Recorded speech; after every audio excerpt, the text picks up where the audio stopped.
Mackenzie. Okay, respect, kind, friendly eyes near the front and the center. Say your name. Feel the left. Straight. Okay. Hi, I'm Sam. Yeah.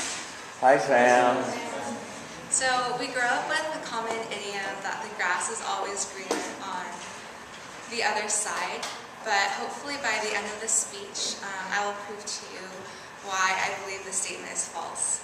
And so for the past few days, I've had the privilege of getting to know Etienne, and I've really come to really respect him and value him as a person.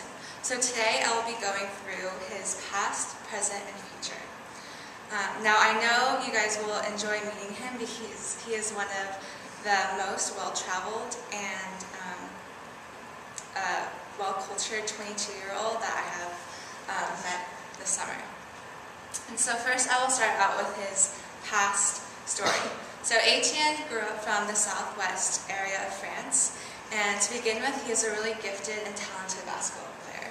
So when he was 14, he was given the opportunity to move to a larger city in France to pursue basketball. And when he heard the news, he was just really excited to leave his home and have that independence from his family. And he always had dreamed about leaving France.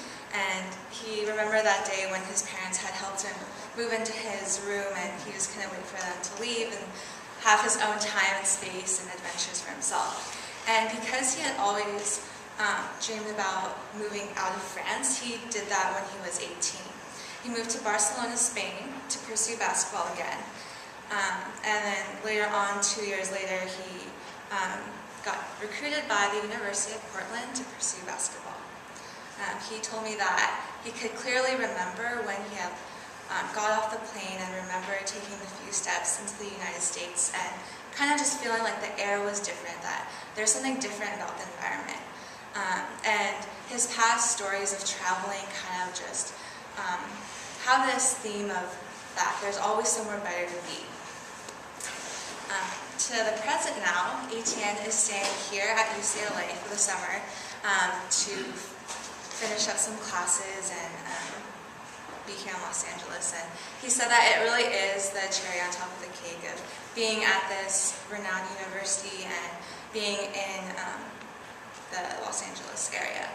However, he's been feeling kind of homesick. So the past 2 weeks ago, he was playing phone tag with his mom, and I guess they kind of just missed calling each other, and so that kind of just like highlighted his emotions of feeling homesick. The past Christmas, when all of his friends went to their hometowns for their respective families, Etienne actually was just Skyped in at the Christmas dinner table with his family. In terms of his future story, after 7 years of travel, Etienne's actually returning back to France and finishing up his degree in business. And he's going to be playing basketball in Monaco, France as well. And he kind of he told me that there's really no place like home. And even though that he always wanted to be somewhere else and travel these greener pastures, he actually really wants to be back home where he grew up. And so in summary, I've told you Etienne's past, present, and future stories of travel. And so, ladies and gentlemen, I present to you Etienne, who is very well traveled and just has a really big heart for his family and friends. And so after interviewing him, what really resonated with me is that all of us kind of tend to project in the future and finding security of where we're going to be and what we're going to do. And I think we kind of just build up this false sense of security that, yeah, the grass is always greener on the other side. But it's not necessarily the case. It really depends on what you make of your situations and how you are in control of surrounding yourself with the people you love and your family. Thank you. 412. Let's start in the very back. I'm Jesse. What's your name? Jesse. Hi, Jesse. Nice. I really liked your speech. I thought the stories were really good. I got like a clear picture of who he is and what he's done in his past. Good. Thank you, Jesse. Hi, I'm Hannah. Hi, Hannah. I thought your speech was really good. It seemed like you really got to know him.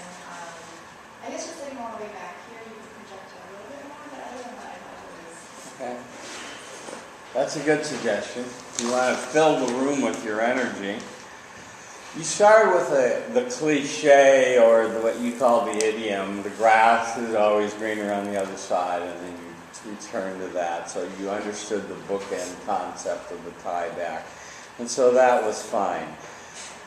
You were a little bit wordy. I would have liked you to have shortened this down a little bit.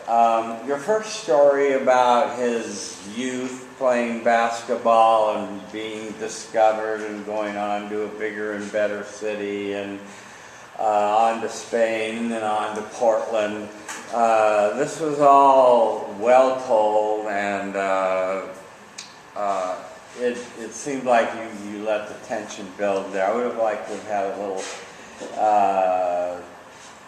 you had a little story where there's always some place better to go, and so that was good. You had kind of a moral to your first story, and I like that. On your second story of him being here at UCLA and then not getting in touch with his mother and playing phone tag and Skyping at Christmas, which is not quite the same, and that sort of thing. I would have liked you to have a moral at the end of that one too, more of a, so he's beginning to see that, there's something desirable about being home and that sort of thing. On the future,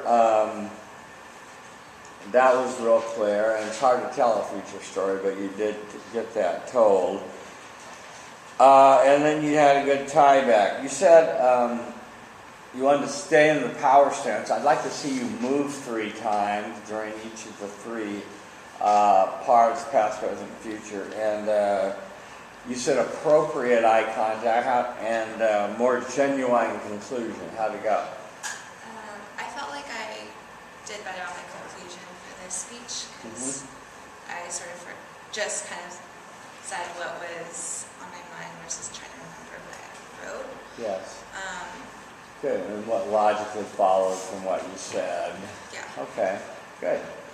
How about the idea of the eye contact? You should use the word appropriate, which I find what do you consider appropriate? Kind of like not just looking for something like 1 to 2 seconds. Yeah, 3 to 5 seconds is what communication scholars argue is optimal for connecting with somebody and holding their attention. So I would try to reach that level if you can. Overall, you did a nice job. Thank you.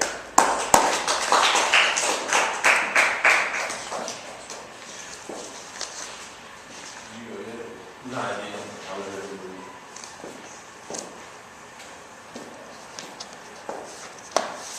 Do you know whatever?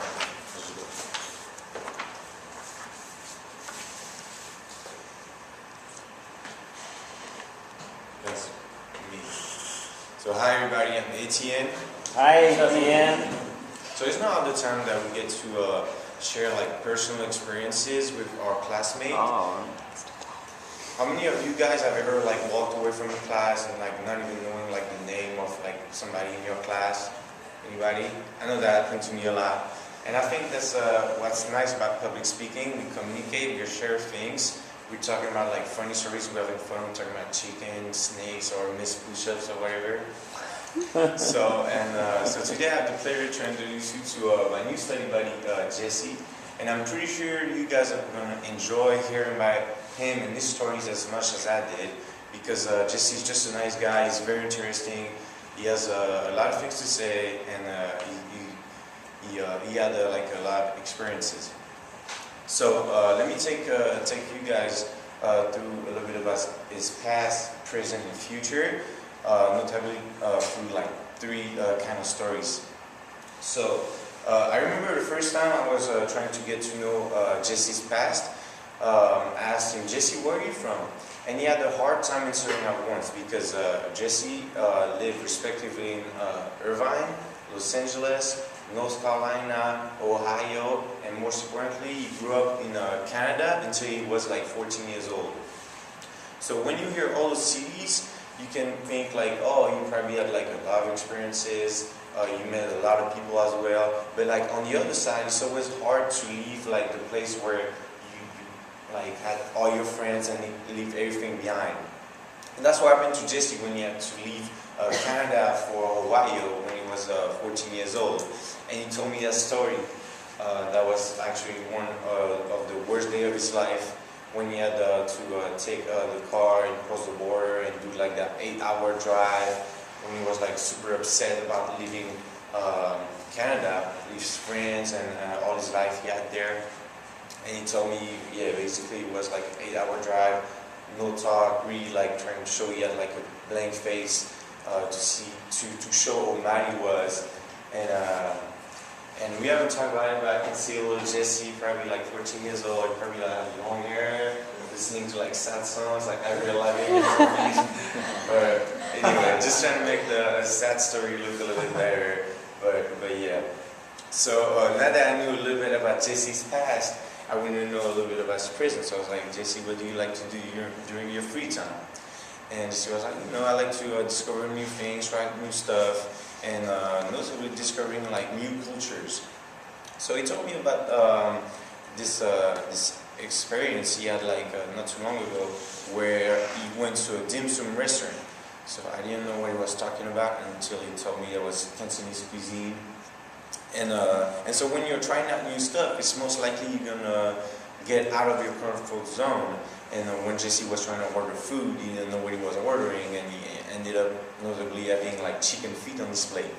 So I don't know if you guys know what chicken feet look like. It's basically like something like that with like just bigger fingers, and just basically like no meat, it's just bones. And when he told me about it, it was kind of like weird, and I would say gross. But yeah, apparently the food was really good, and you will be like happy to go back there, just minus chicken feet.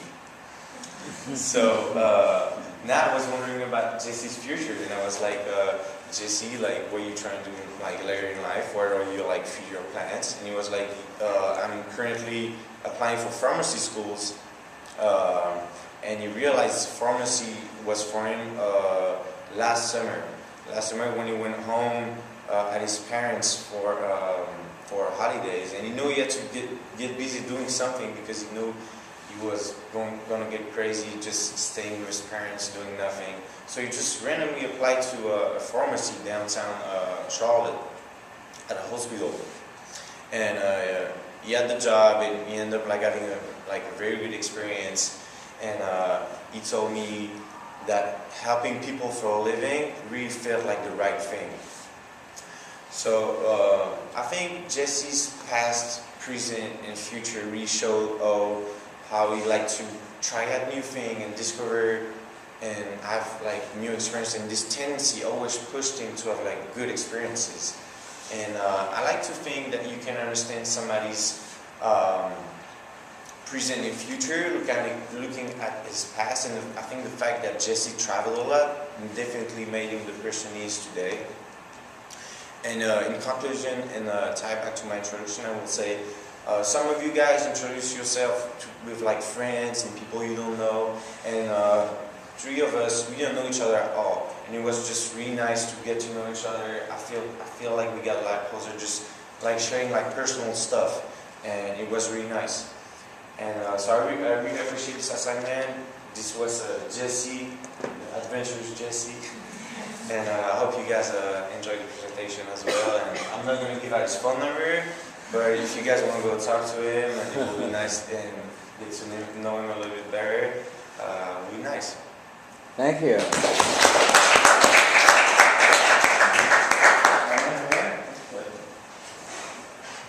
My name's Steve, guys.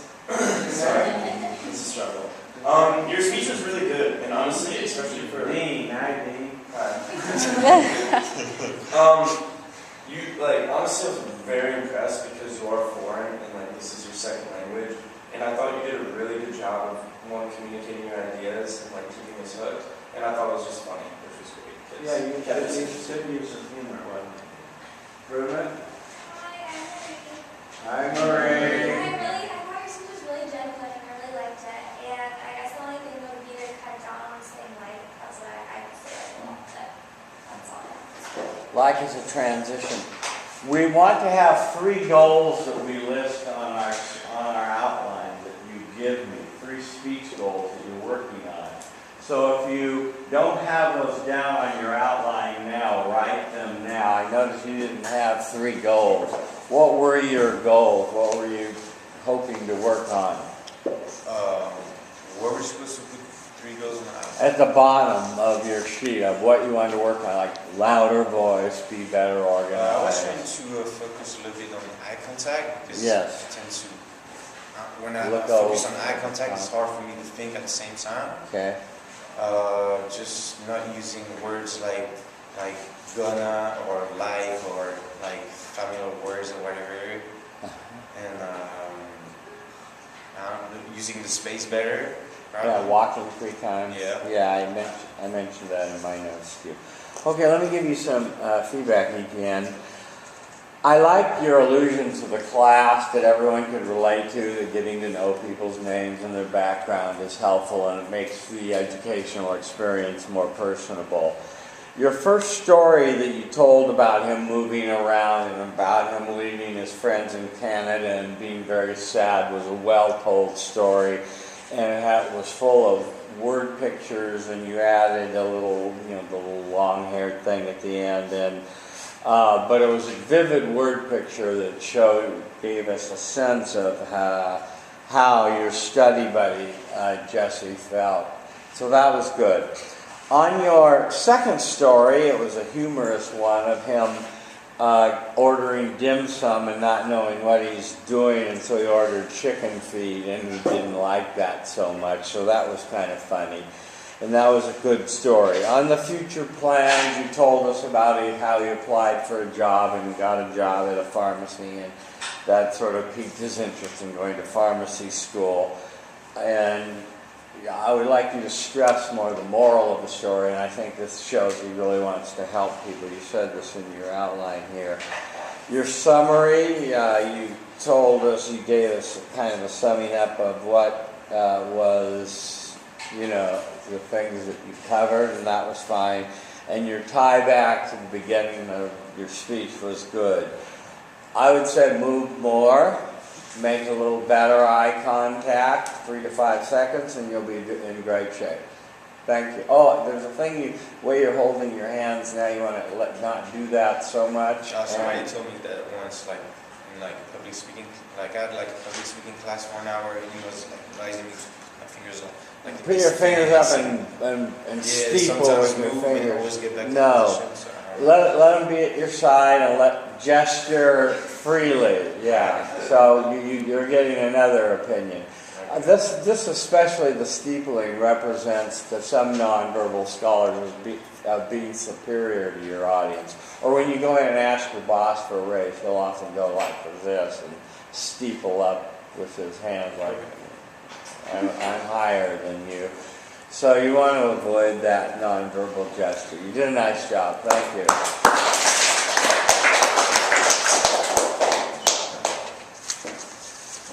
Hi, I'm Jesse.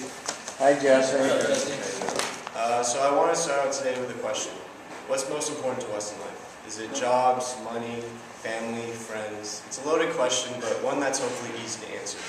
Today I'm here to introduce my study buddy, Samantha Kim. I'm going to tell you about her past, her present, and her future. I know you'll enjoy meeting her because she always puts people first. She knows her priorities and doesn't let anything get in the way of her. So Sam's always been really close to her family, especially her sister. And even though her sister's 5 years older than her, their parents would make them do everything together. So whether it be art classes or tennis lessons, Sam would be there with her sister. And this became a problem when Sam entered first grade and could no longer be with her sister. And she would respond by crying in class a lot. She actually cried so much that it was recommended that she see a child psychologist. And what only made things worse was that her teacher didn't really know how to deal with the situation properly. He would respond with anger and frustration anytime she would cry rather than with sympathy. But one funny thing about this story is that she could actually get her classmates to cry for the same reason that she was. So she would tell them that they weren't with their family and they should miss their family, and then they would cry too. But this story illustrates how Sam's always been really close to her family, and she's put people before herself practically her entire life. So this past year, she's lived in an apartment with 4 of her best friends. And one of those friends, named Jessica, has cystic fibrosis. And because Jessica was Sam's roommate, she's been there for Jessica's various treatments and medications that she's needed. And one night during midterms week, Jessica's catheter in her arm started to bleed. And they didn't really know what to do because this had never happened before. It was too late to call a nurse, and Jessica's parents lived too far away, so they really had one of 2 options. They could either go to the ER or decide to wait it out and see what happened. And they decided to wait it out, and the bleeding eventually stopped, but Sam thought it would be a good idea to stay up with Jessica the whole night, just in case anything did happen. And then in the morning, Jessica's mom came and took her to a hospital in Long Beach. But even though Sam didn't get any studying done that night, it was one of the best all-nighters she's ever had. She stayed up all night making small talk and surfing the web and just having a good time, and it's because Sam put Jessica's health before her own grades. So this is just another example of how Sam's put people other than herself first. So she just graduated with a degree in biology, and she's getting ready to apply to pharmacy school. And she currently works at an adult daycare center in Santa Monica. And there she meets a wide array of personalities, many of which have dementia. And because they have dementia, they also have motor deficits, but with enough time, care, and patience, most of them are sharp and surprisingly sassy. One of her best friends there is named Stan, and Stan initially made a huge deal to Sam about her name because it's a guy's name. Her favorite activity there is to freestyle dance with the patients. They also have time to do things like art classes and walks in the park and things like that. So through working at an adult daycare center, through living with a roommate who's chronically ill, and having the mindset that people always come first, Sam wants to pursue clinical pharmacy and help people that way. So in summary, I've given you Sam's past, present, and future. Ladies and gentlemen, I give you Samantha King. And going back to the question I asked initially, what's most important to us in life? It's clear that for Sam, people are most important. Whether it's helping them, believing in them, or just being with them, people for Sam are most important. Thank you. Thank you. 328. Hi, Jocelyn. Hi, Jocelyn. My speech was really good. I think you did a good job of telling the stories that we kind of felt when we were there. And your voice was really clear. Easy to understand. Yeah. Yes, please. Hi, I'm Hannah. Hi, Hannah. Another Hannah. You can call me Hannah. Call you what? I mean Hannah. Maybe to speak English. Yeah. I really love your speech, Jesse, and I don't think there's much improvement. Just that maybe you don't have to rush and slow it down in some parts of your speech. Right. There was a little sense of anxiety of him pushing through and trying to get it done. Yeah, that came through. Okay. Those were great comments. Thank you, Hannah. Let me give you some feedback, Jesse. You asked the great philosophical question, what is most important to us in life? And you answered for Sam that it's people. And you told us 3 stories. And the first story was excellent, about her loving her sister and crying when she missed her, and crying at school, and they felt that she needed a psychologist, and she was such a good crier, she persuaded the rest of the class to cry, and that was a great story. Crying is contagious. On the second story, the cystic fibrosis roommate story, I like the drama of the bleeding and her staying up all night, and make it more into a little more drama there of what was going to happen. Was she going to live or die, that sort of thing. And it turned out that it was all right. Her mother came in the morning. And I like that you have a little moral at the end of the story, which what the story points out. It's not just enough to tell the story, but the story is evidence of something, see? So that was good storytelling, much as the way we saw Steve Jobs tell his stories. As for your third story about pharmacy school and her working at an adult daycare center working with patients that have dementia and being teased about having a boy's name and her other activity. I think that was good evidence to suggest her moving in the direction of her future job goals that she's articulated. As far as your tie back to the bookend of people first, that worked well. You had two goals. You said talk clearly and slowly, and don't stumble on the words. How'd it go? I didn't really stumble, I don't think, but I could have probably talked slower. Yeah, you could have. And how are you going to do that? Just focus on talking slower. Yeah, I would build in pauses. I would slow down. Remember, you have an international audience, and they don't process quite as quickly. Sometimes they're processing through their international language and stuff. So, and put in pauses. And when you set goals, have a live person listen to you and have them tell you, hey, Jess, you're going a little fast, slow down. Okay, you did a nice job. Thank you.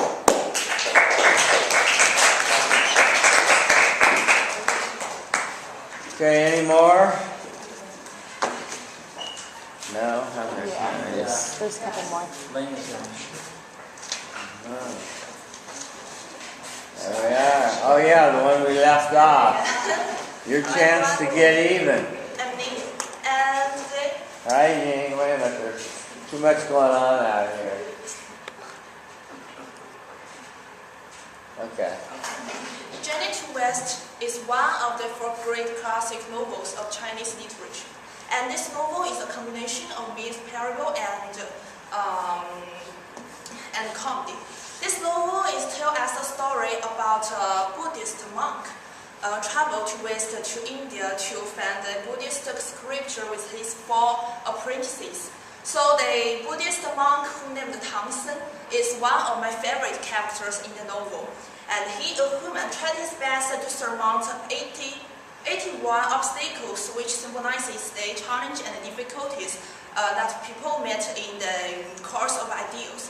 So, how lucky I am. I have found the people who has almost the same characteristics like Tang Sen in my life. Yes, the guy is my new study buddy's guy. And I want to tell you 3 stories about him, his past, present, and future to tell you why he's similar with Tang Sen. And the first story is about his responsibility.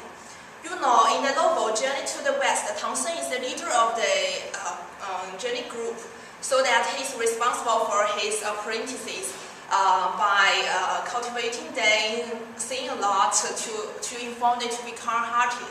So Sky is the leader of our group, so he's responsible for our group in he always informs us to fill in forms to get visa or something else. He's a bridge between teacher and students. So if someone met any problem, we will ask him for your help. And is he likely to our master? Yeah, sometimes he will give us some suggestions every day, like everybody. It's time for us to read some American novels to know the country more, or everybody. It's time for us to prepare the clothes to UCLA or something like that. And one day, he asked us to translate the article about UCLA's fraud.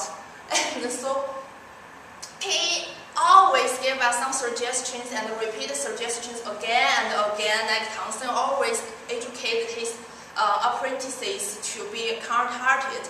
And we know he has been to the Shaolin Temple for several days. Do you know Shaolin Temple is a very famous temple in China which many monks lived in. So we called him Monk Sky secretly, and because we are in charge of him and he's take care of us carefully. So Monk Sky is my only impression about his past. And how about the present? The second story is about his love of biology. And because of the love of Buddhism, the monk Tang Sen sacrificed his whole life to preach, and he always tell people who live around him a lot of knowledge about the Buddhism. And Sky is the same man as Tang Sen. He is majoring in biology and he's so fond of it. So one day when I met him in the dining hall, asking him a question about the healthcare products, Maybe my destination is that he can introduce me some famous brands that I can buy directly. But maybe the question aroused his interest, and he's so fond of it, so he tells me so many biological words, blah, blah, blah, blah, I never heard it before. So he just said, blah, blah, blah, blah, blah, and the words went through my brain and left over without any trail, and then at last I can't remember one of it. So maybe Monk Sky is also my present impression of him, but I admire his love and passion of biology. And the third story is about his dream. Sky wants to be a neuroscientist because he thinks he's interested in it, and he thinks the brain is marvelous. He asked me so many questions like, do you know which parts controls our sleep, and do you know which parts controls our mood? And do you know if we will be happier if the electric shock at our brain? Asked me so many questions, and I said, oh no, sorry, I'm majoring in art, I don't know all. So Sky transferred into Monk Sky and told me so many knowledge about the brain. Yeah, but at last I'm sorry, I still can't remember one of them. So, but I believe that Sky can be a great scientist, neuroscientist, because you know Townsend at last have finished the journey to West successfully, and he has become an eminent monk which he pursued. So I believe that Sky can be a great neuroscientist because I feel at ease when he transferred into Monk Sky, and he is serious, responsible, and promising at that time. So in summary, I have told you my study buddies past, present, and future. And everybody, I hope that you can remember the guy who is similar to Townsend. And if one day you read a novel, The Journey to the West, you can recall that you have ever met a boy who is responsible, promising, and kind-hearted. Thank you. Thank you. 5:15. I am Pong. And What's your name? Pong. Hi, Pon. I love the stories, and you combine a logo with your speech. I think it's pretty good, and you have contact with the audience, so I think it's great. Improvement? Hi, I'm Etienne. Hi, Etienne. So, improvements, I think you could maybe do better eye contact. I mean, you look at me during the presentation once. I'm not trying to be like, what? And maybe space a little bit better. Move 3 times. Okay. Eye contact and move. Yihan, let's talk about your speech. You chose to use the novel Journey to the West as a great, long, extended metaphor for your study buddy Sky, and to relate him to Tenzing, right? As to use this, and that was very creative, and I appreciate that. It was a bit long, so you need to work on your word economy and work on your pronunciation so you're clear. Slow down a little and say your words more clearly. You got through just your introduction part before your preview at 43 seconds, so that was okay. Now, on your first story of you telling us about him being very responsible, and you told us a story about him as a leader and dealing with myriad of details, right? And he helps you pick a code, and as you put it, blah, blah, blah. And so that was pretty good. I would remind you and like you to not just have laundry lists, but make it into more story. Like a story about when you went to the outlets or something like that happened, that would be emblematic of his leadership. On your second story, you told us about his passion for biology. And you told us that you asked him a question and he went off into a very technical explanation that you couldn't hardly understand, blah, blah, blah, blah, blah, as you put it. And I think that's good for him to know, because I think Sky needs to know that he's not communicating clearly with people when he uses technical jargon like that, right? He needs to work on that, right? Yeah. The third story you told centered on him being a neuroscientist, and you called him Monk's Guy, and you talked about all this aspect of him talking about parts of the brain, right, and what controls sleep and that sort of thing. Your summary was good. Your conclusion and tie back to your novel to your man Tenzing was good. So you got that down. You were just a little long. Your pronunciation moved 3 times, and you'll be a little more relaxed. So you got the job done nicely. A little long though. Thank you.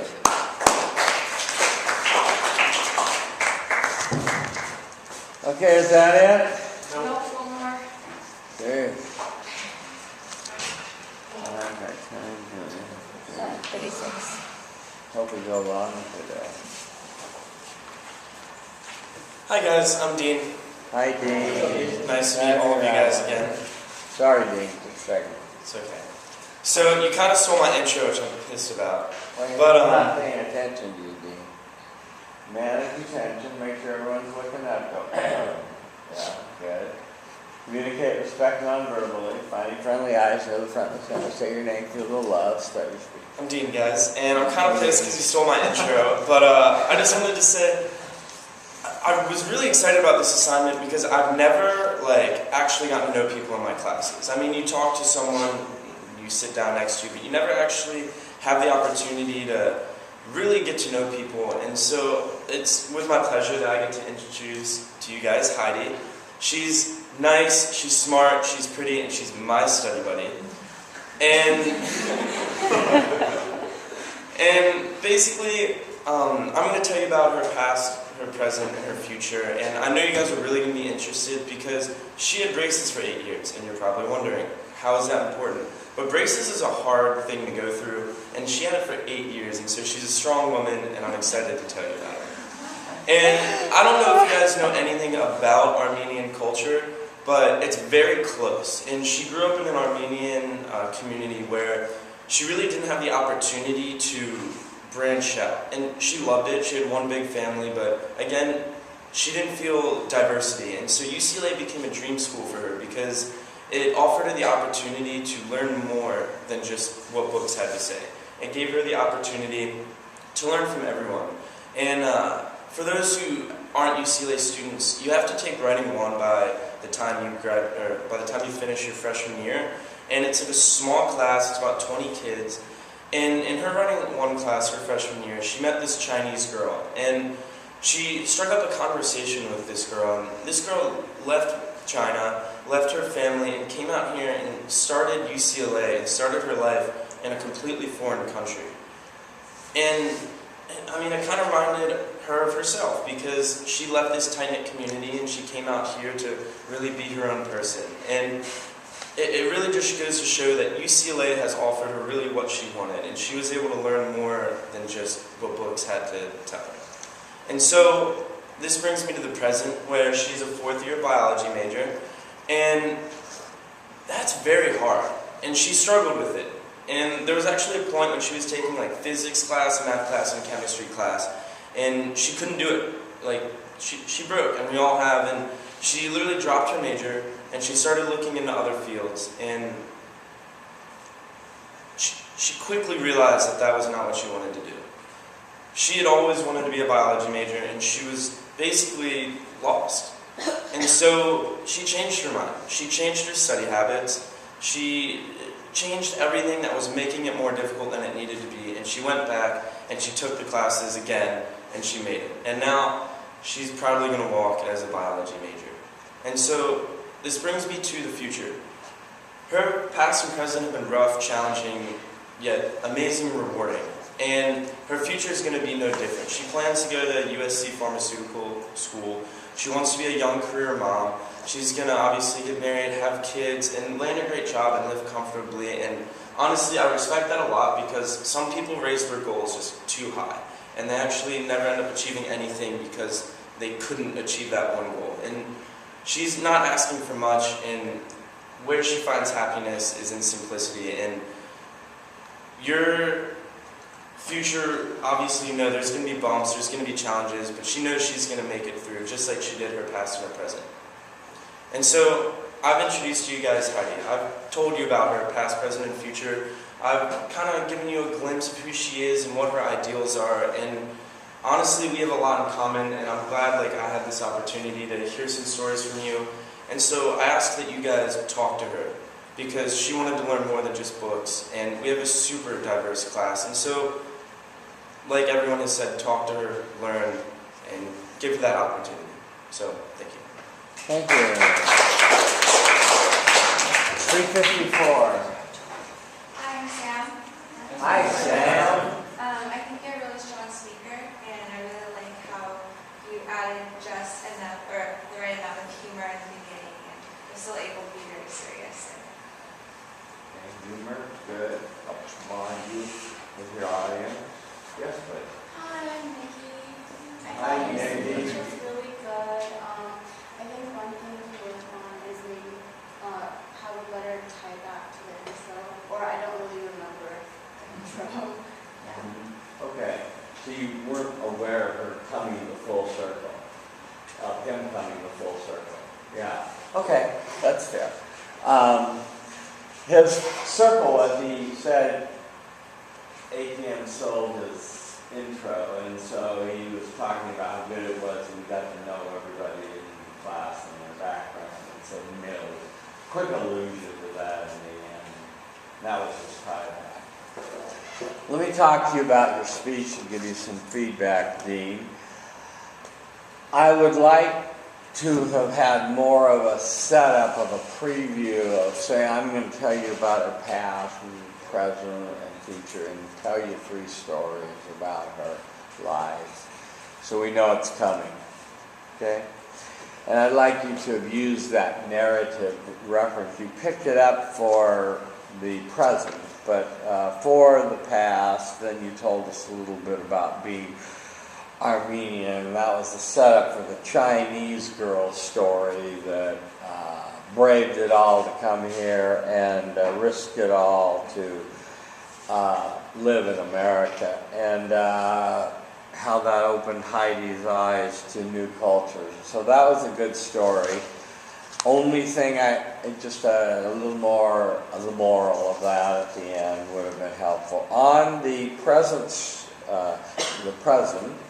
your second story was about her dropping out of the bio major, failing out of it really, and then looking to become a sociology major or something, and then deciding what the hell am I doing, and going back to bio, and ended up, so you gave us a beginning, a middle, and an end. You gave us a problem, a solution, there was drama in there, and you gave us a happy ending where she was going to walk as a bio major. So that was a good story, and good storytelling about that. And just a little bit more of a moral, and this is testimony to her tenacity and to kind of the theme you're making about her. On your third story about the future and the pharmacy school, I don't think, well, I'll just leave it alone. Yeah, I think pharmacy school is aiming pretty high, and I think that's good. And your summary, your conclusion, your tieback, as was suggested back, I could have just been a little bit more vivid, but you did a nice job.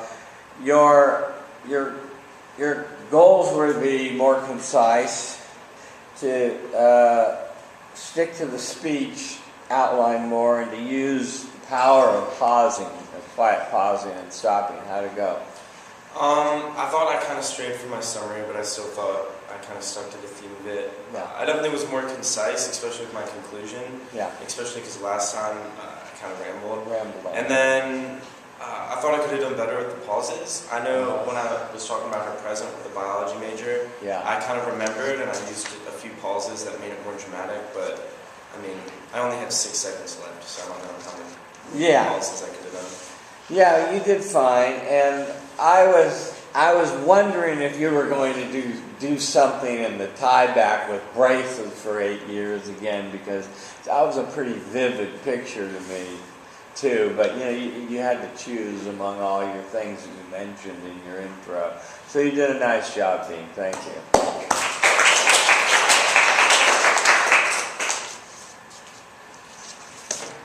Hi everyone, I'm Heidi. Hi, Heidi. So, as Sam said, the grass is greener on the other side. But is it really? You like that expression, huh? As humans, we have to deal with the constant struggles of the mind, one of which takes us away from reality by being preoccupied with the search for a different life or a better life, or perhaps a better life somewhere else. And really what that takes us away from is enjoying what we have and making the most out of it.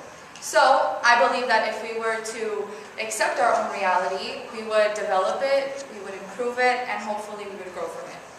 With these words in mind, I would like to introduce to you all my study buddy, Dean, and tell you a little bit about his past and his present, and hopefully share some of his future aspirations. But I would like to say that you guys would enjoy meeting Dean because he has trained 7 years in Taekwondo and 3 years in Jiu-Jitsu. So that just shows that he's a pretty determined and hardworking individual. So Dean was born and raised in Annapolis, Maryland for his first 18 years. And he's pretty much your standard, typical American guy from like a upper middle class area. However, his parents' marriage fell apart while he was around the 8th grade, so he had to mediate himself through a divorce. And he constantly found himself in a depression because of all the negativity that was stemming from his circumstances. But he always held on to a dream, and that dream was to come to California. Back home, he felt like he was surrounded by such close-minded people. For instance, Dean told me his mom said, and I quote, "You will never get into a good university if you keep living your life this way." And he told me that she was referring to his occasional marijuana use and his occasional sex life. And that made him really work himself to death and get himself here to California. Which brings me to my present, to his present. So Dean came to UCLA as a business economics major, and he thought that he had everything all figured out. But of course, he knew coming to California, he had to tackle some new and foreign obstacles. For instance, during the fall quarter Greek rush, his favorite Greek houses turned him down. Now, that was very devastating to his self-confidence, and he kept asking himself why no one liked him and how come he couldn't fit in like everyone else. But, of course, that was a blessing in disguise because Dean ended up joining the Film and Photography Society, and he was introduced to this world of film production. And currently he's worked on 3 films, and he is searching for internships in producing now. He also joined the UCLA radio show, and he has a show on Sundays. He realized that he did not need Greek life in order to make friends, and with time, he changed his major to political science, and he's a hopeful communication studies double major, and he also joined CBT. He feels like he's exactly where he's supposed to be right now. He is taking the most interesting classes, he has the most interesting group of friends, they have like the greatest times together. So basically, it took him a little while to figure himself out, but eventually he did, and he's happy with where he is right now. As for his future, Dean doesn't like to worry about it too much because he says it breeds anxiety and it makes people second guess. But he knows that his career opportunities range from acting to movie producing to advertising sales. He says he feels like a natural businessman, but he also wants to influence the culture and the art of this world. He also says that he wants to maybe take a step back from society and maybe join the Peace Corps. Also, he says that he wants to experience something other than the first world so that he can truly be successful and happy. He told me that he met this entrepreneur that owns these world-class taco shacks and taco shacks in Mexico, and he told him, I quote, "Never go to work and be unhappy because it's like going home to an unhappy wife. It just won't work." And Dean said that finally he is happy now in his life, so he feels like he can make anything work. So in summary, I have given you Dean's past and present and some of his future goals. Ladies and gentlemen, my buddy Dean. But I also want to add that I'm happy for Dean that he's made a very good life for himself in California, but as we saw that the grass definitely is not greener on the other side, because he took his unfortunate situation of being rejected by the Greek houses and he made that into like the best experience possible with the greatest of friends and experiences. So that just shows you that the grass is greener wherever it is watered, and I believe that with self-acceptance and hard work and determination, you are able to enjoy your own life in your own ways without having to be in search for a different so-called better life. Thank you. 5:15. Hi, I'm Jenny. Hi, Jenny. I really enjoyed your speech. I think you projected your voice really well, and that it's a great transition at the end. The tie-down to the computer, to the introduction was really good. Grass is greener and Yeah. carried it on a little bit, yeah. Susan? Hi, I'm Layla. Hi, Layla. Really good speech. I really enjoyed it. I don't really have any improvements, but maybe like use the space a little bit more, I guess. But other than that, it was really good. Okay, that's a good suggestion. You want to try to move 3 times. On your introduction, remember, Heidi, you want to grab people and draw them in and make them want to listen. After you quoted the cliche, the grass is greener on the other side, which lost a lot of its oomph because someone else used it. And I probably would have changed it if you could have come up with something else on the spot to substitute. That would have been good. The rest of the stuff that you waxed philosophically about, and after you mentioned the grass is greener, sound like a canned observation, but didn't really grab me, or I don't think drew the audience in, except for the part that you told us that when you got to the preview and the thesis, and to tell us that he had done the martial arts, and he was a very dedicated and disciplined person. So that was good. On the past, you told us the story of him living in Maryland, and Maryland wasn't so merry. And there was a divorce, and he smoked pot and had sex, and his mother was unhappy with him, and told him correctly that he wasn't getting into a good school if he continued his bad ways.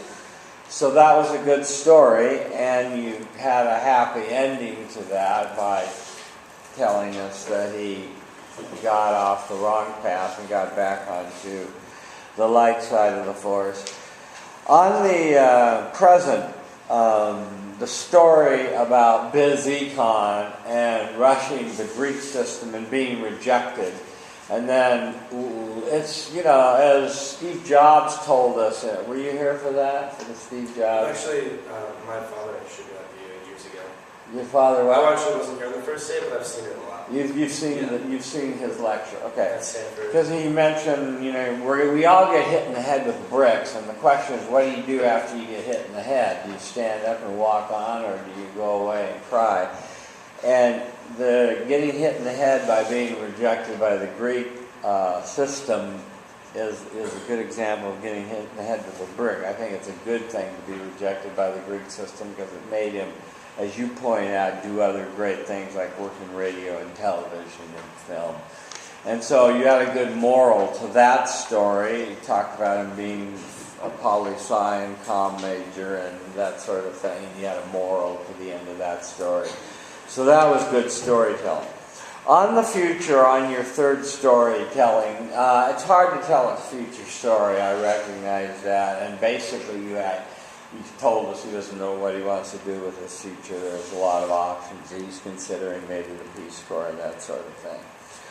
The summary was fine, the conclusion was fine, the tie-back was okay. I'm glad you didn't go into the philosophical stuff, but just into the grass is greener, and you worked that nicely. Your goals were to not talk so fast and to walk around a little more. How'd it go? I think for the talking part I did okay, just I didn't walk around at all. I tried, but then I stopped. Yeah. It's a little hard to walk around with that table right there. Yeah, and let me say something about that table. See that table? Take that table right now and push it to the wall, okay? And move it forward to the front. And whenever you're a speaker, remember, you're king or queen of the environment. And if you see something you don't like, move it. And make it work for you. Yeah, push that back against the board, against the blackboard, get it out of the way. Yeah. Just make the environment good for you. Don't walk around a little more, don't talk too fast. How'd it go? Well, I don't think I talked fast. Mm-hmm. I hope everyone understood me, but Yeah. I remember last time someone told me I did talk a little fast, but I tried working on that. But yeah, Okay. as far as walking around, I tried, but I couldn't at all. Okay, it was just a tad long, so work on your word economy and try to get to the point of your stories and the moral. You want to have just enough detail to make it vivid and worthwhile. But you did a nice job introducing your study buddy. Thank you. Okay, is that it? Okay, good. All right, the camera's rolling. Let's have some film speeches. Okay. Volunteers? Yeah, great. Let's hear it for them. Thank you. Very nice. Very good.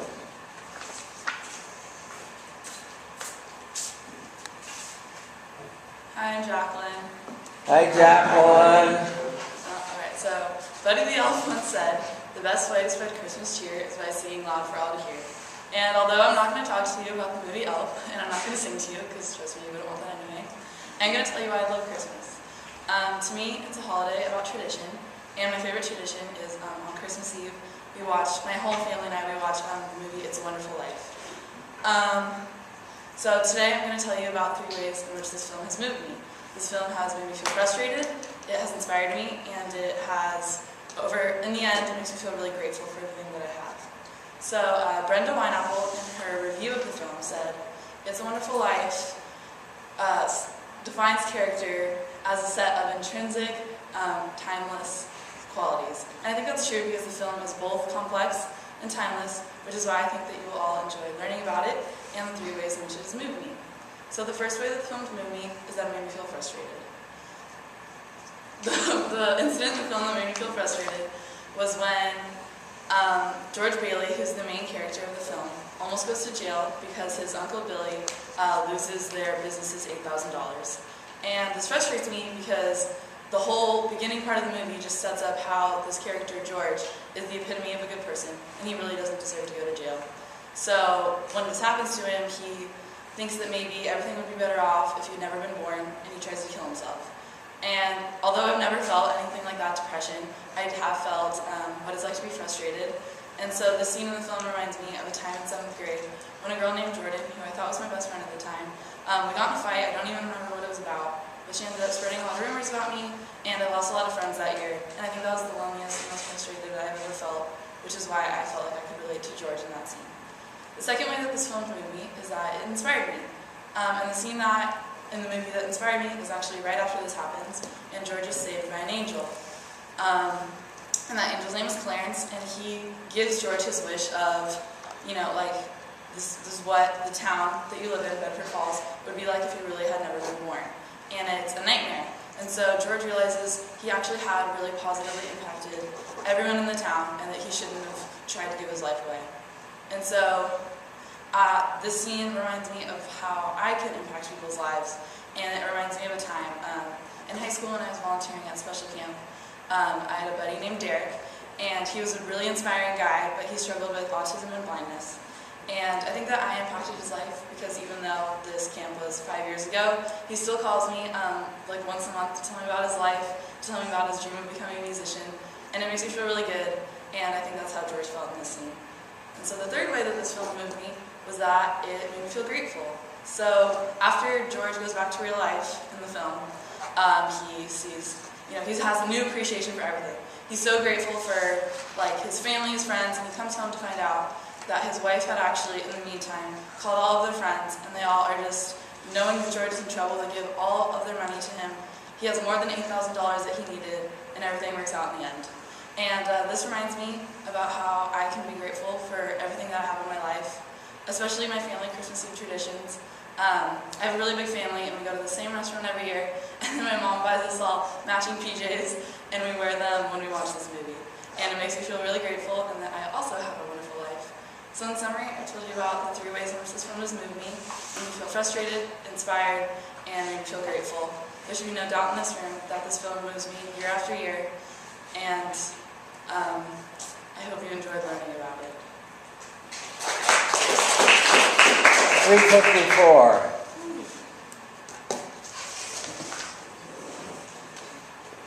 Yeah, I enjoyed your speech for Start with your name. Yeah, and me. We have well organized the three sorry, express the 3 emotions very clearly, and you tell the story in details. I think that's good. Movement. Hi, I'm Steven. Hi, Steven. I really liked your speech. So, as I think it's difficult for me to think of improvement, I thought it felt very genuine and not sort of pre-planned. Okay. Yeah, let's talk about this speech. Thank you for volunteering to go first.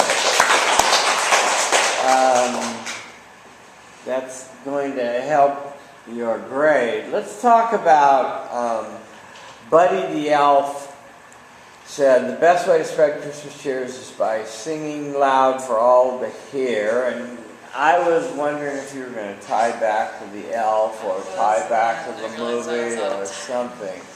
But I didn't see much of a tie back. You had, it's only August, I can't wait for December, but let's remember to go with your most vivid issue or memory to tie back, okay? So that's the first thing I would do differently. The biggest thing that I want to stress to everyone is this had the makings of a great speech, but you were so worried about the time that it was so rushed that the biggest emotion that came through was your anxiety to get through the speech in 4 minutes, not the true emotions that you were trying to communicate. And what I'd suggest you do is edit out the long pieces that you had on the plot summary, make them into one sentence. George Bailey was went bankrupt. His wife raised the money. This reminded me of when this girl spread crap about me and stuff. So, that's the second big thing I want you to say is you can't communicate emotions deeply when you're rushing through. Because you got to give people a chance for them to fall on people, and don't get ahead of your story, I guess is another way of saying it, okay? On your SIG statement where you had your film review, perfectly done, and you said the way you said whether you agreed or disagreed with the review, and that was excellent. On your main body, you said you felt frustrated, and as I already said, the plot summary there was too wordy. then, though, you say, it reminds me of when I felt frustrated, and it happened to be the 7th grade when a girl named Jordan was telling lies about me. I would have told some of the lies. She said, you know, I had sex with 7 boys and blah, blah, blah, and so forth, and really spice it up so that it's vivid for the class, and let us know what the stories were that were so upsetting to you. On the second way the film moved you, again, all the stuff about the guardian angel and all that could have come out, and then you talked about your special friend at a special camp. That was good. That was your best emotion, and you returned to your emotion, and you said, and you notice at the end of her segment, she said, and that's why I felt inspired. And that was good. You want to return to your emotion at the end. So you did that perfectly. And I'm glad that Derek, you keep in touch with Derek even after 5 years. That's really excellent and commendable. On Grateful, again, you could have just said his wife raised the money. He felt he was the richest man in town. And then I like the stuff you talked about, your own matching pajamas and slippers and how it's together. You gave us a feeling of the closeness of your family, and so that was good. And so you gave us a feeling of and being grateful to have a family that's so close that reiterates this value of character and respect in a family once a year at least. Your summary, your conclusion, and we're all fine, your tie-back wasn't. Your goals were to not talk too fast, but stay under 4 minutes, which you did, except you talked too fast. Remember your significant statement and vary the tone of voice with different stories. How'd it go? I think the tone got lost because I was rushing. Yeah. Okay, so you learned something from this, huh? You did a very nice job. Thank you. Thank you for going first. Okay, next. Another volunteer.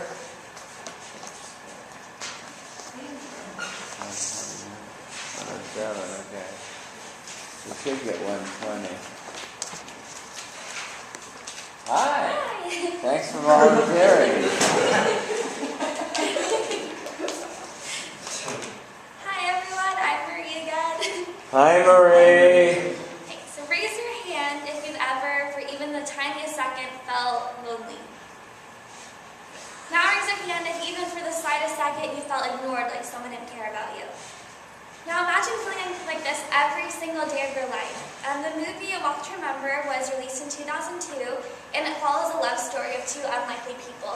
Film critic Joe Eden says that this film deals with matters of faith, belief, and redemption more seriously, and at times more compellingly than most Hollywood films. And he questions how it can reach more people without, he questions how it can reach the mainstream people without seeming like too goody-goody in the movie. Now, even though this critic thinks that Walk to Remember is too goody-goody, I really like it, and it really has impacted me. It's made me feel sad, it's made me feel happy, and it's made me feel inspired. But before I tell you guys about this film, I want to tell you guys about an experience that I had, because it will really show you why this movie has impacted me and why it's made me feel these emotions. My junior year of high school, I attended the graduation ceremony for the seniors at my school, and at the end of the ceremony, everyone rushed the field to take pictures of the graduates. And as I was rushing the field, this girl in her graduation robe came up to me and she said, "Hi, Marie." And I felt really bad because I totally recognized her face, but I didn't know her name at all.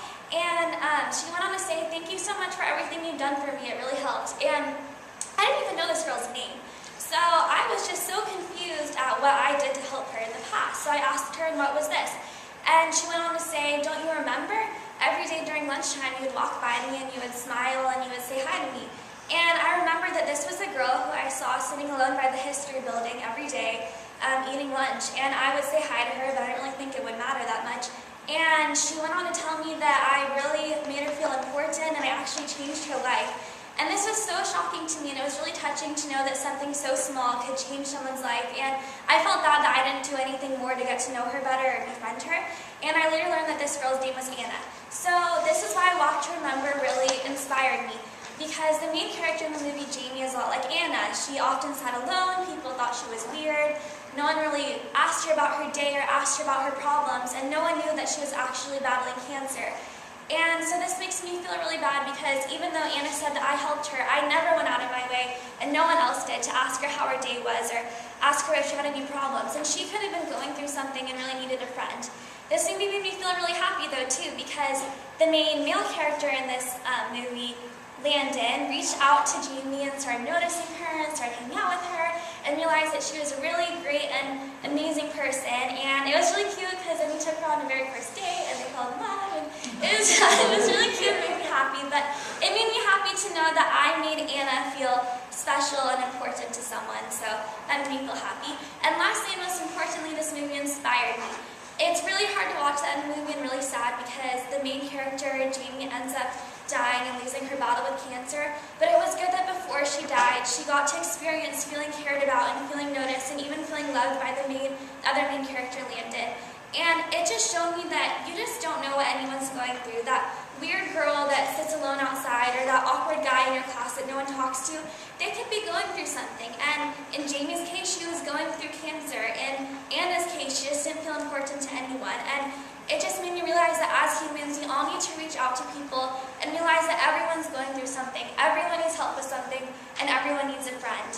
And so that inspired me to always reach out to unlikely people. When I was a senior in high school, as president, I put on a kindness week with assemblies and activities to make people feel more included and get people to branch out and meet new people. And so there's no doubt that this movie really inspired me. It's made me feel happy, it's made me feel sad, it's made me feel inspired. And at the end of the movie, someone actually tells the main character, Landon, that he was a miracle for Jamie. And he says instead that Jamie saved his life. And similarly, it's crazy to me that Anna said that I changed her life, but in reality, she changed mine. Thank you. Thank you. 421. Where are we? Yeah. Hi, I'm Josh. Hi, John. I really like your stories. I thought they were really interesting. And one thing I like is that how you ask your questions in the introduction really helped me understand the message you were trying to send out to us throughout the text message. Thank you, John. Movement. Hi, I'm Michelle. Hi, Michelle. I actually really liked your speech because it was like one big story for each emotion. Something that you might I feel like we probably will struggle with the speech is like pacing yourself because it seems really rushed, but then it's like because of the time limit. Yeah, so I don't think it's like anything that we could really change unless we practice a lot. Yeah, and edit more.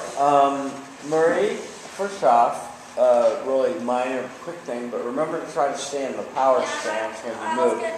Do what you do with your feet when you move one foot over and put it like that. You did that a whole bunch of times. So get out of that habit of doing that, and when you walk and move, go 3 steps and then stand and deliver in the power stance. Like your audience participation, a show of hands, it's kind of personal to say, have you ever felt lonely? So not everyone raised their hand, or I don't know if people did or not. I raised my hand for every rhetorical question just so there's audience participation. But, say where the film critic came from, say where in Variety, and give the year. You chose to tell the story of graduation and this girl that you smiled at and made feel good at your high school, and that was excellent.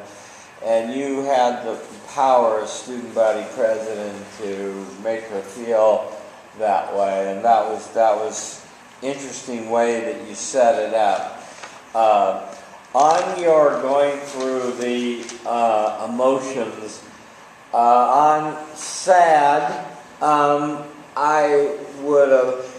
Let me tell you why it was okay you did this. I'm glad the class got to see this. But one of the things that happens when you have the same story or the same kind of story, you're reaching for all three emotions, is that it loses a little of its impact because it's the same story. So that's why I would encourage people to have three different emotions and three different stories. But anyway, it worked. It worked pretty well this time. And happy and inspired was all well documented. And I liked the kindness week, and that was good. Your goals were to be more powerful, to fit into the time limit, and emphasize important parts. How'd it go? I think it's great because when I was like practicing, I practiced in front of people and I feel like I did a lot better, but like here, I just feel like I say my speech so much more rushed and not as powerful because I get really nervous. So I just need to keep practicing in front of more people, I think, so I like don't... Power stance. So that I say my speech how I usually like would when I was practicing. So yeah, that would be a good idea, and have your audience tell you when you get out of the power stance or when you're going too fast of clip. Thank you very much. You did a nice job. Okay, next.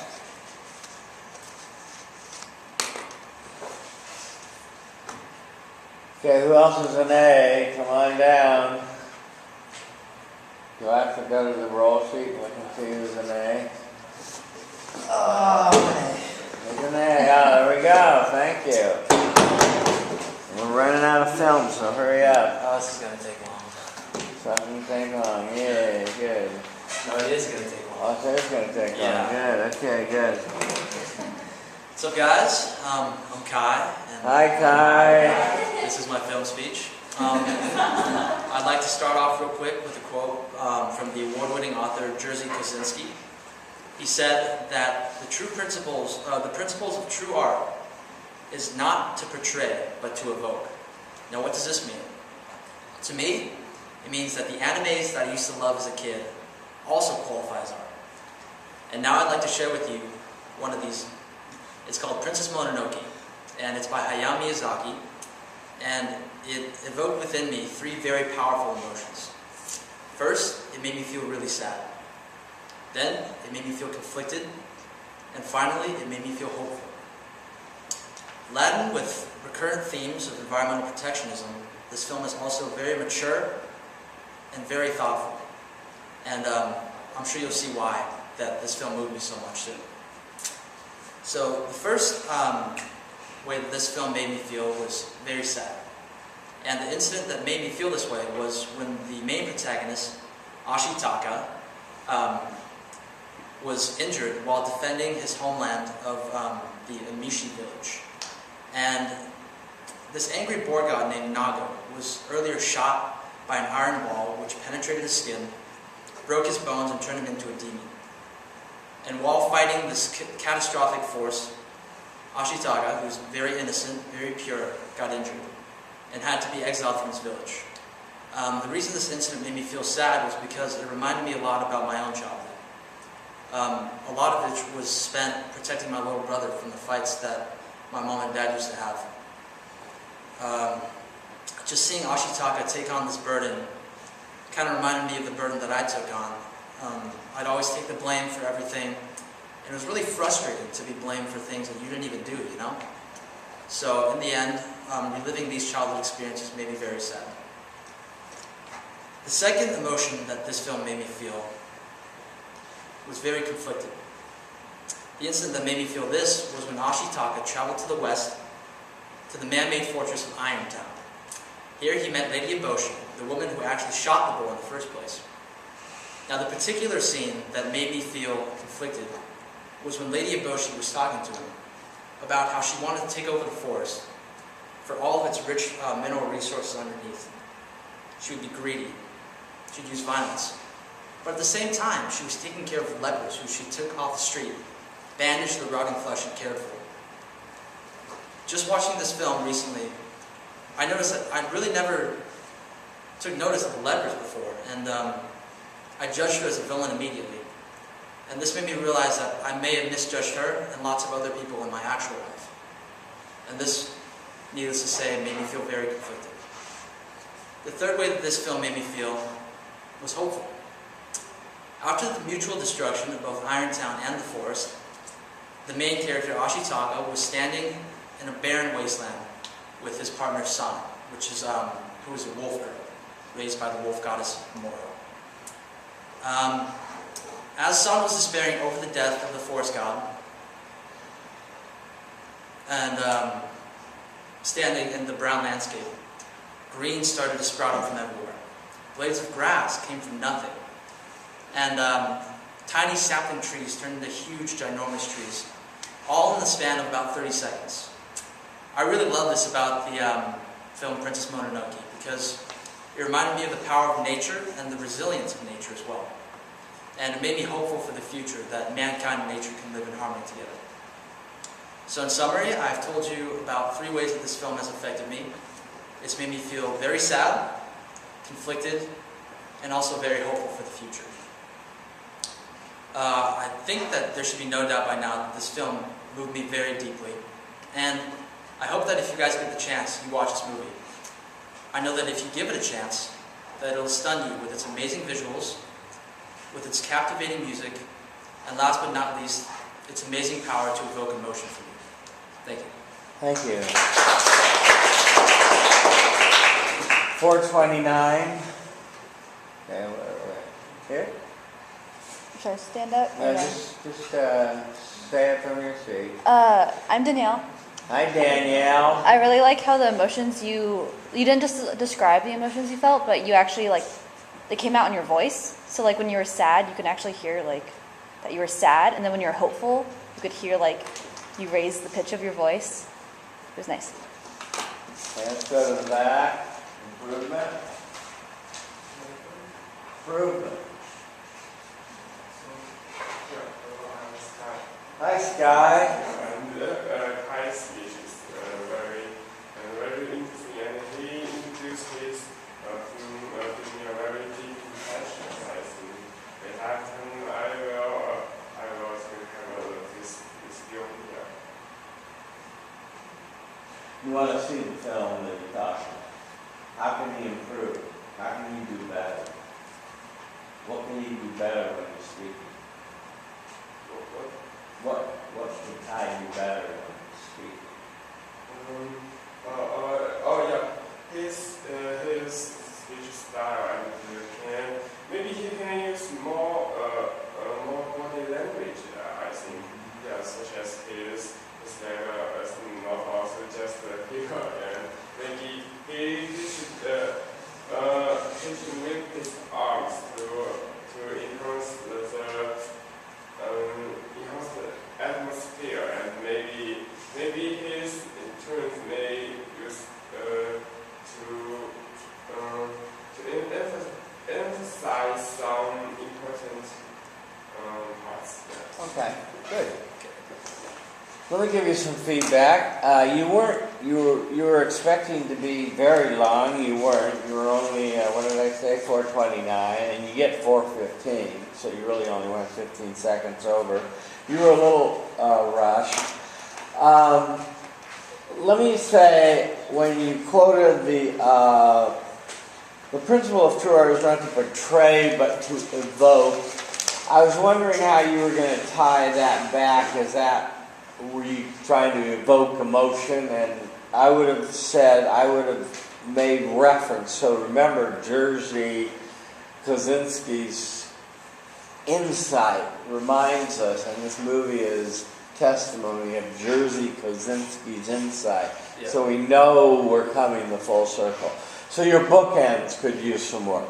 Okay. Okay? On your thesis preview, perfect, sad, conflicted, and hopeful. We knew what was coming. Perfectly acceptable roadmap.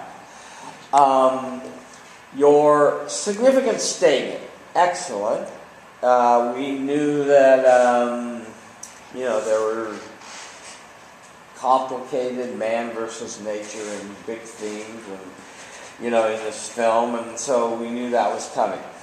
Where and I said you were too long, and I still say you're too long, was in your plot summary. this could have been easily cut along. We didn't need to know all this about the sad. We could have just talked about he was shot. And this made me sad because, it reminded me because he was shot trying to protect something. And this reminded me of my childhood, because what you want to do is spend the most of your time talking about your feelings and your story. And your story is that when I was a kid, and you were trying to protect your brother from your parents fighting and taking the blame all the time, and that's what made you sad. So that's where you want to spend all your time and elaborate. On your second point, too elaborate, and you skipped over all the great stuff you learned from Jared Diamond. And, the smartest man on campus, and I might add a former debater at Harvard when he was an undergraduate, really smart guy. But he has great insights, and they're consistent with what you saw in this movie, and that would have been helpful for you to help explain how conflicted you've become now that you have more knowledge and you realize that conflicts and problems are complicated. On hopeful, your summary was too long, and your hopefulness wasn't much of a story. I didn't get it. I didn't. You just didn't remind me. I didn't get why you were hopeful. You just said, I'm hopeful. So I could have been better there. Your summary, your conclusion were fine, and I already told you about your tie back. You said you wanted to have a good tone, good pace, and have good facial expression and good use of your hands. How'd it go? Could have been better with the face and hands. Pacing could have been better. Tone was solid, I think. Yeah, tone was good, and you were interestingly enough, I thought you were strongest in your plot summary. You knew it very well. You knew what you wanted to summarize, but that's not what's going to get you communicating emotions. And remember, the purpose of the speech is to practice communicating emotion. Yeah, it's just one of those really long movies that I felt that you guys needed to understand some of the plot to understand. And it was really hard to summarize. Not really. No, that's not true. It's just not true. We don't need to understand the plot. You could have just said one or two sentences, and then said. And my parents argued a lot, and I